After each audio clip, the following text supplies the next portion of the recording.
History में एक Roman empire हुआ करता था। उसमें जो राजा लोग हैं वो एक टेक्निक यूज करते थे, ब्रेड एंड सर्कस था उसका नाम, जिसका अर्थ है लोगों को रोटी और मनोरंजन दे दो, जिससे कि उनका ध्यान सही मुद्दों से हटके सिर्फ रोटी और मनोरंजन तक ही सीमित रहता था। क्योंकि लोगों की प्रकृति क्या है कि बैठ के चुपचाप से मिल जाए खाने को। वैसा ही आज के टाइम पे सरकार भी कर रही है।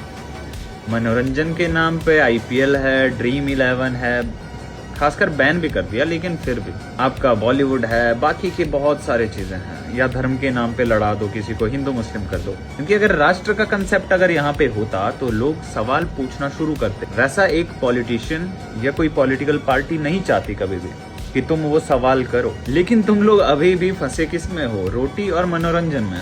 अभी तुमने देखा होगा काफी टाइम से सरकार ने फैसला लिया कि E20 मतलब एथेनॉल ब्लेंडिंग कर दी, जिसमें उन्होंने ऑयल में 20% ब्लेंडिंग की है एथेनॉल से, जिससे कि गाड़ियों में इंजन पे फर्क पड़ेगा। और ना ही उसकी वजह से आपको कोई फायदा हुआ, ना पेट्रोल के दाम घटे, ना ही आपका उससे इंजन बचने वाला है।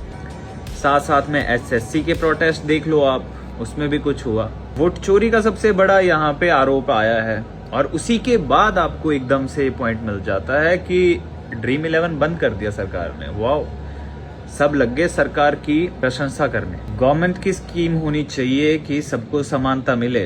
लाइक कि 10 अगर लोग हैं कहीं पे तो एटलीस्ट 8 से 9 लोगों को तो खाना मिले, प्रॉपर शिक्षा मिले, उनके साथ अन्याय ना हो। लेकिन सरकार का कंसेप्ट क्या है? 10 में से अगर 6 से 7 लोग भूखे रह जाते हैं तो कोई बात नहीं, 3 लोगों को हम दे देंगे कुछ ना कुछ।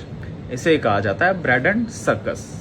तो ये कंसेप्ट रोमन एम्पायर से चला हुआ है और आज तक चला आ रहा है। जितना तुम हग रहे हो जगह जगह पे जाके कमेंट बॉक्स में या किसी भी नेता की प्रोफाइल में जाके कि गुरुदेव आप ही हैं जो भी हैं, या अंधभक्त बने हुए हो, इन द एंड कुछ भी नहीं है। सच तो तुम कभी भी मानने से रहोगे, क्योंकि या तो तुम्हारे हित उसमें भी जुड़े हैं।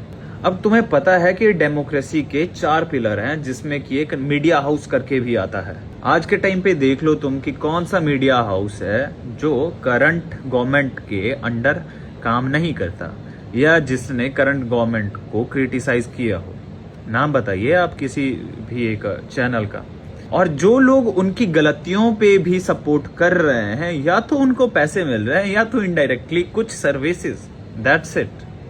और अगर तुम इतना नहीं समझ पा रहे हो तो कॉन्ग्रेचुलेशन, तुम शोषण का शिकार होने के लिए ही बने हो। इसीलिए कहा जाता है कि पढ़ाई लिखाई कर लो।